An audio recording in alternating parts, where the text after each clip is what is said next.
that, I think Neil's ready, and I can turn it over to him. Thank you, Ann. Welcome, everyone. Thank you for attending this morning. We always appreciate it when you take time out of your busy day to come let us talk to you a little bit. A lot going on in the industry. Always is, but this tends to be kind of a time of year when there's a lot of interesting things going on, and this is certainly one of them. This is one of those extra ones you get when a surprise comes out in the industry. And of course, the surprise was Microsoft announcing their discontinuation of direct connections to Exchange Online. And the way they phrase it is they're not going to support the border controller anymore. But the effect is, if you have a system where you have a PBX on site and you're using Exchange Online, that will no longer be supported. Or if you're looking at moving to Exchange Online and you plan to keep your PBX, again, not supported.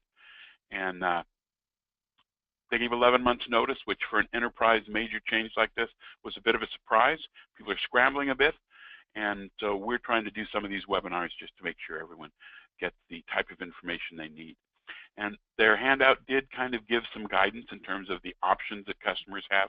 We're going to discuss a few of those options today. Makes sense for us to be involved in this kind of presentation. We've been in the unified communications market for over 30 years. And we've been doing unified messaging for a lot of that time, and we're recognized by Gartner and other industry analysts as the best of breed solution for unified messaging. So it definitely makes sense.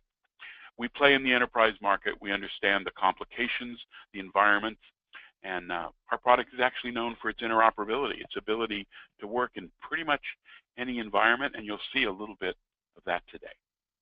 Today we're going to focus on part of unified messaging. We have a lot of different kind of solutions we provide, all running on the same CXE platform. But in this case, we're going to focus on a part of unified messaging. And to sort of identify what we're really talking about here, there's a couple of architectures, and these architectures are the ones that are in question. So here's one example where a customer has a legacy PBX on site. They have a SIP media gateway of some type, and going through a session border controller, going out across the internet, and going into the SBC, the session border controller that Microsoft currently provides in their hosted environment, and from there into the Exchange server. So that's a connection for a telephone call. That's basically when a call forwards to voicemail, it goes across that channel and goes in to leave a message in Exchange for the user. The other way to accomplish that, of course, is a direct SIP connection for those telephone systems that built a SIP trunk that could be configured such it could connect directly, still typically through an SBC on the site, and then out through the Microsoft SBC and in. So these are the two scenarios that define how unified messaging with an on-site PBX and Exchange Online can be used. And the issue, of course, here is the SBCs go away, and I think it's probably closer to 10 months now. And without those, there's no way to continue with this type of connections. There are some types of connections that are going to be available, and that's what we're going to talk about today. So the challenge here is if this goes away, the SBC goes away, what does a business do that has, is using Exchange Online and wants to continue using it? And the customers today, if they have direct access or a gateway, they have to find a different way to do business.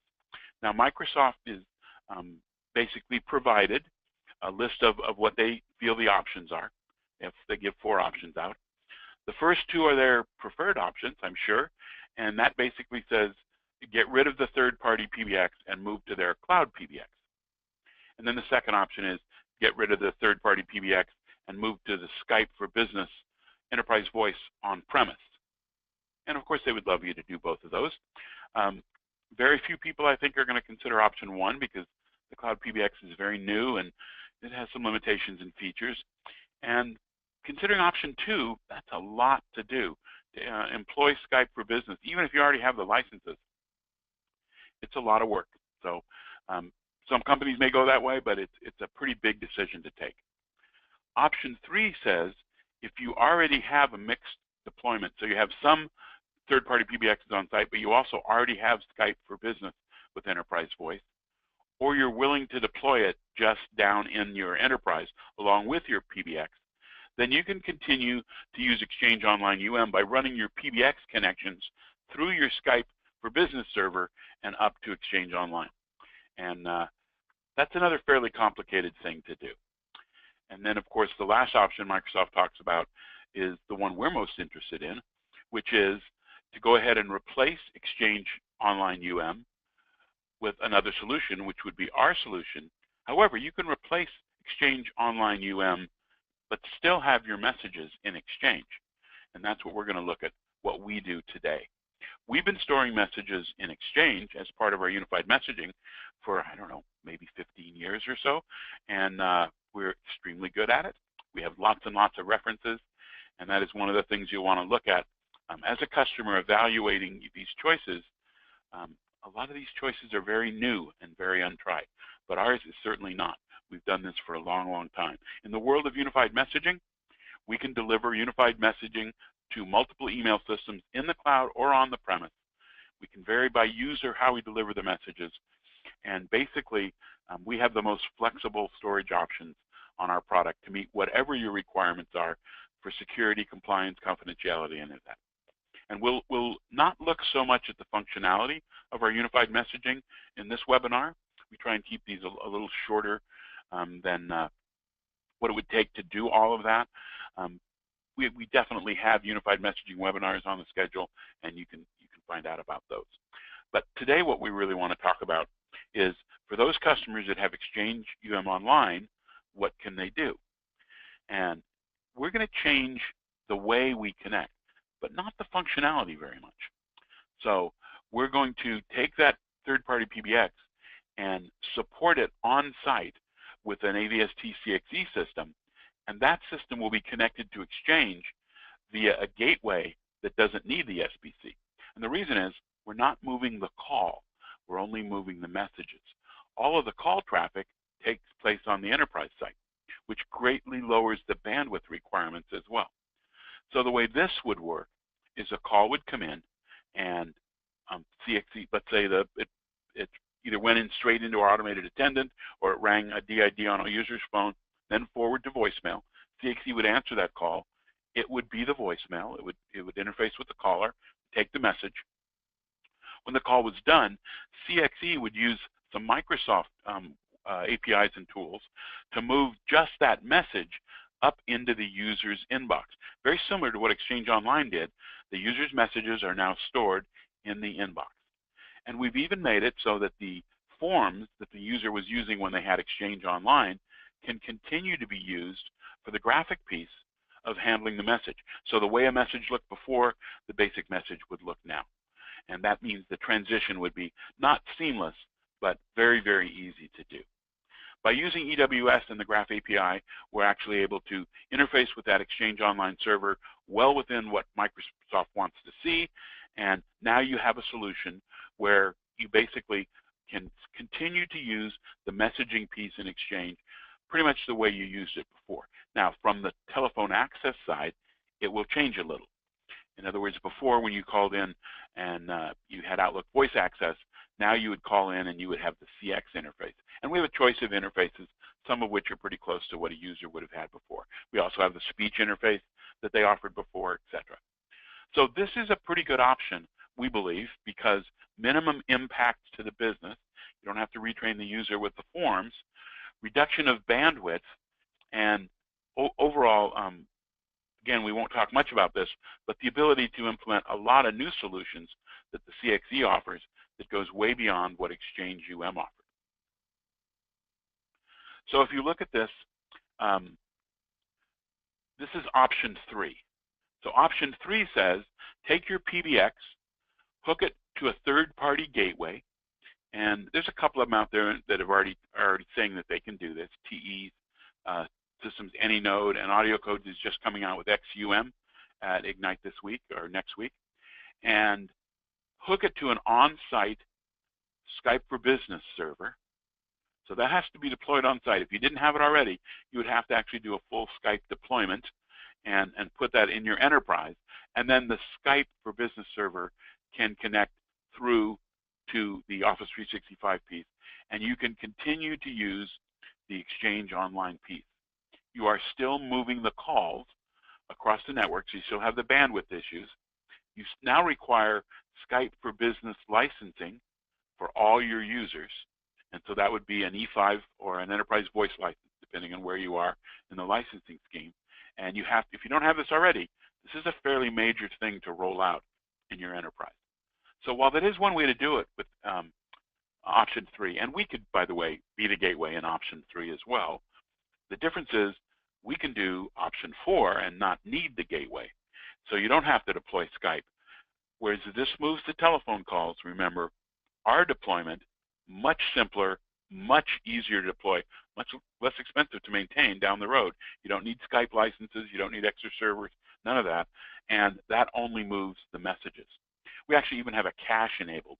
So while those messages do go up into Exchange, when a user calls in over the telephone to play those messages, they'll most likely be played right off the CXE server.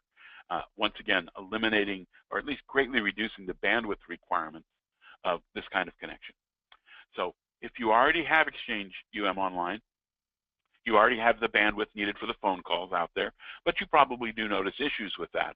When you would move to our system, you would see those issues go away because all of the actual conversation happens on site. So there are no bandwidth issues for calling in over the phone, getting your messages, or calling in over the phone and leaving a message. So we like our options, naturally. We believe it's more flexible, scalable, and secure than anything else out there. And we have a lot of references. This isn't something new we're doing kind of in a knee-jerk reaction to what Microsoft just announced. We have been integrating this way with Exchange Online for years. I think since 2011, or maybe 2011 was our first version of Office 365 integration. So we have hundreds and hundreds of people doing this. You will find all of the other options. You may well be their first customer. They are not going to be able to give you lots of references. Not saying that it wouldn't work, but you will definitely be on the bleeding edge with some of those other solutions. We integrate with whatever PBX you have. There's some limitations on some of the other offerings. There's nothing you're going to have out there that we can't connect with to perform this kind of integration. And by supporting those Outlook forms, we're really going to minimize the sort of the impact of moving users. A lot of users, they'll do all their messaging right in the Outlook client. They won't even use the telephone because they've gotten used to that. We have alternate user interfaces. We have a lot of other tools that go beyond what Exchange offered. And what that means is there'll be a boost in functionality available, a lot of it included in the product. And a lot of the things that when you move to Exchange Online, you had to do without that you probably had before in your system. And then beyond that, we have other solutions, complete solutions that you can add to it. So this is a very easy way to solve this problem and set yourself up for wherever else you're going in your future. Because you might be saving that PBX this time, but in 2 years you might look at replacing that PBX. And in that case, it'd be good to know that the solution you picked, which is our solution, will work with that new PBX. Even if that PBX is Skype. So maybe you're looking at Skype, but you're not ready to go there yet. What you'll find if you put the CXE solution in, we not only integrate with all the telephone systems on the market today, the traditional PBXs, we're the only player that has a full integration to Skype for Business. And what that means is you can move from your traditional PBX to Skype for Business, keep our product in place working the exact same way it worked before. And one of the reasons we've been able to do this is we've been running our product on Microsoft operating systems for almost since the beginning. And over time, we've developed a pretty close relationship with Microsoft. We're actually right up in the same area where Redmond is. And as a result, we've had a good chance to build relationships with these people. And when we talked to them years ago, they said, if you want to work tightly with us, you need to get certification so we know you not only know your product, but you know our products. So we are one of the rare double gold partner in competency in both communications and messaging in the United States. There are very few of these. But it makes sense. We have to know messaging, but we also have to know communications. So we have those certifications, and using that knowledge, we've built an integration to the Skype platform that no one else has. So even if you move to Skype as your telephone system, you can continue to use us as your call processing platform. So I think all of that leads to a pretty good decision. But if that's not enough, of course, there's always a little bit of candy that can be added. And we understand this is a short-term project. There are going to be budget implications. And so what we'd like to do is show you an incentive that will ease the economic impact. It won't be free, but we're willing to chip in part of that to cover that for you. So if you have any interest, having seen what we do and how we can do it, if you like the fact that we're the only one out there offering a solution that's already in place and in use by hundreds of people, and if you like the fact that going into this, you also set yourself up, to be future-proof in whatever direction you go in the telecommunications market, then you should get in touch with one of our dealers, and they can talk to you about what the incentive is. And that takes us to the question screen. Thanks so much, Neil. Okay, there's several questions in the queue already. If you have a question that you would like to put through and you haven't already done that, you can use the orange arrow in the upper corner to expand your webinar options, and you should see the question box toward the bottom. So Neil, first question, how does the Microsoft announcement that Skype for Business is merging with Teams affect AVST integration? Unfortunately, the announcement doesn't have any meat in it for us to answer that. You don't know with Microsoft when they do something like that what that means in terms of what pieces of technology they're going to carry over. As an example, when they said they were going to take Skype for Business from the enterprise into the cloud, we thought that should be fairly straightforward, because when they did that with Exchange, they used the same technology. But Microsoft went ahead and built a brand new purpose-built PBX, the Cloud PBX, that had nothing to do with Skype. So we had to scramble to start working on an integration for that separately. Typically what Microsoft will do, whatever they deploy, is eventually they'll equip that with the APIs that are needed for third-party vendors like us to sort of fill in the gaps. And that's what we're expecting with Teams as well. But I suspect after Ignite, there'll be a lot more concrete information on that, and you'll probably see an announcement from us.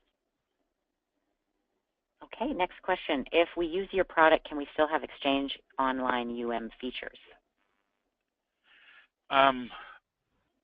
Yes, the features will all be there. Depends on the feature, right? Yeah.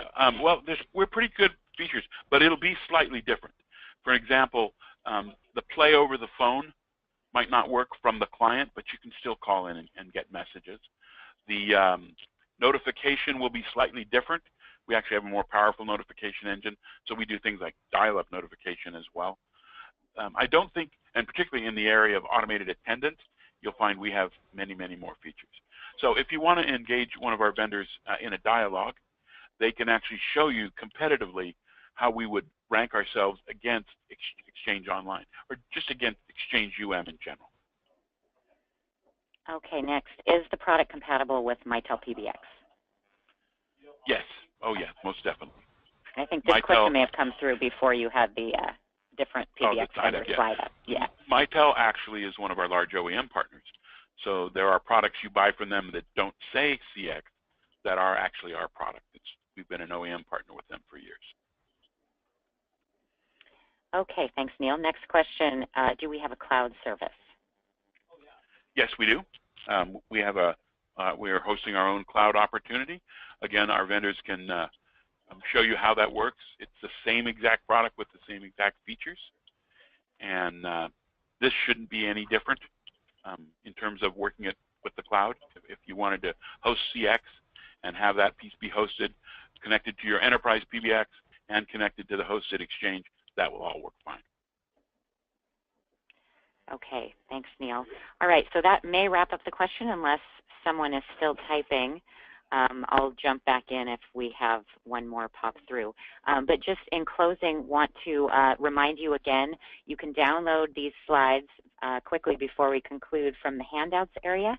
And also, when I send the follow-up email later today, it will include a link to the slides as well as a link to this recording. And I will also throw in the link to our future webinar schedule in case you'd like to join us again for another of these sessions on a different topic. And of course, as always, we want to thank you all for joining, and I'll let Neil give his goodbyes as well. Thank you, Ann. I echo Ann's sentiments. We appreciate you joining, and we also solicit feedback at this point. If we're covering what you like, then you can sit there quietly. But other than that, what we'd like you to do is let us know.